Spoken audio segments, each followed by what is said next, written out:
This is Max Attorney, and I'm here with Jasmine Moorhead at Krowswork Gallery in Oakland, California. She has up at the gallery a new show entitled Circumscribing the Liminal.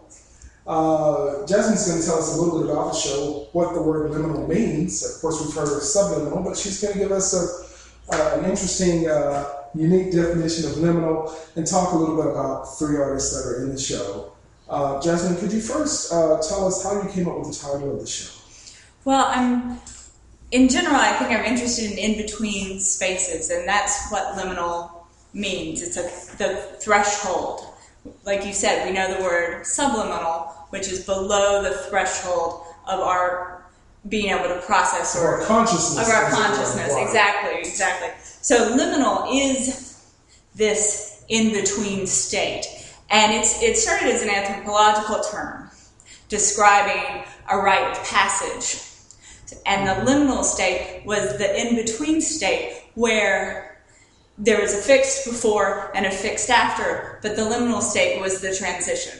Okay, sort of perhaps the cathartic place. It was the place where things moved around and changes were made to be able to graduate to the next more permanent sort of state, initiatory. And how does that relate to the three artists that are in the show? Well, the anthropological next step of that was to apply it more to societies. And so you have liminal time period. So it's not just for an individual, but a whole society going through a liminal experience. A cultural of some sort of long-lasting change that's really defining the moment. Exactly. And I feel, and we probably all feel, that we're in one of those cultural moments of transition. On many levels.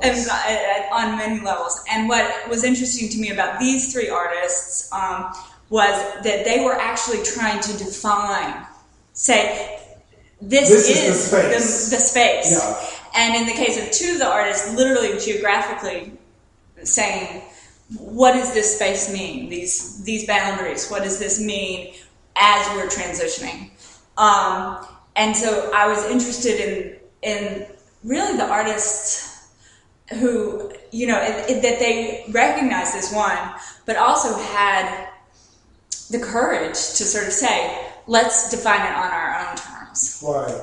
Because it's something to grapple with. Defining this moment and this particular space within this moment. Yeah. So the gallery is broken down into three rooms. Mm-hmm. You have the Pew room, you have the project room, and the main room. We're in the main room. These are still photographs. Who's the artist and sort of what's going on with the still photographs? Okay. Well, these are very interesting. This is an artist named Naaman Rosen, and he's taken, this series is of KOA campgrounds, and I don't know if you're familiar with KOA. It stands for Campgrounds with a K of America. Okay. And they're ubiquitous. They're found off highways. They're the places that you go if you maybe don't want to stay in a motel or can't afford it. It's a little and they have little cabins often, or if you have an RV, or if you're a tent camper, but they're highway bound, most of them. They're not particularly rural. But what's interesting to me about what he's captured in this space is that there's a photograph, which you'll probably get a picture of later, where it's in Las Vegas. Right? And except that this is a campground, by any other name, this would be a parking lot. So by Las Vegas So there's, to me, this is the language holding on. We're calling something a campground. We're being attached by this language only. That's the only reason we consider this a campground. So I think he's captured this sort of beautifully by letting it just sort of speak for itself. Yeah. Besides the formal beauty of it, you understand this in this moment. This stands for something about where we are culturally right now. And this kind of profundity that's not really acknowledged. It's like, this has happened, but we're still... Exactly. We're still trying to hold on to some moment that's over. Yeah, exactly. And so let's talk about the project room. There's a woman artist there, right?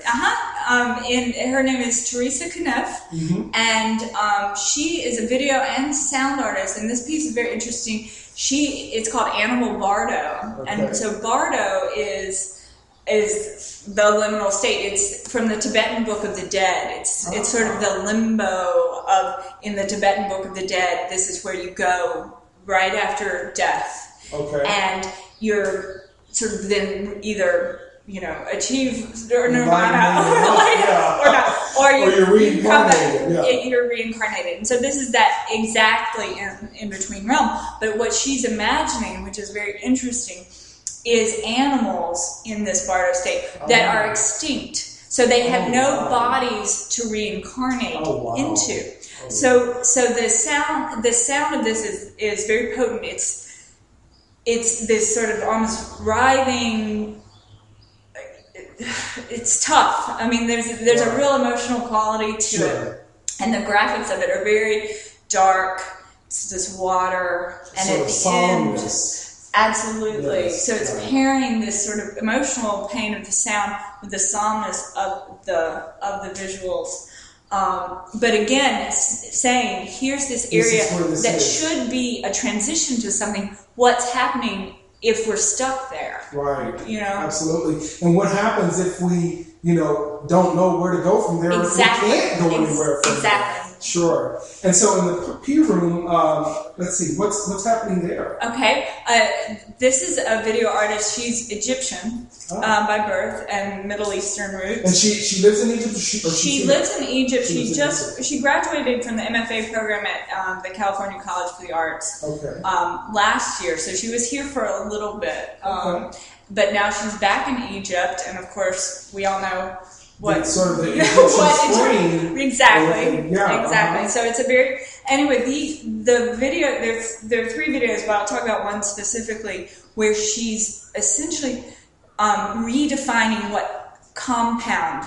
And it was so ironic. The week before the show opened was the week that Bin Laden, was found in his compound. And this is this word that describes a certain Middle Eastern architecture. Right. And we hear about it. When we hear about compounds here, it's always super negative. But there, it's this sort of geographic boundary. It's a home. This is it's not a negative term, but she's taking that term and really calling it, and she's playing with compound also in the scientific sense, that these are, a chemical compound. Right, these things clump together and sort of bound. And there's a binding. Exactly. What binds best and what comes together and she has this very great play on word that, carbon and diamond are, in the compound sense, identical. Right. But what's very different the way we understand the pressure is what makes them. So she's playing again with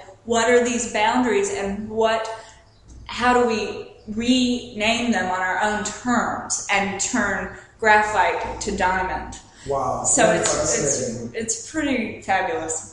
Jasmine, thank you so much for taking the time to speak with me. Oh, it's my pleasure, Max. It's always great to see you.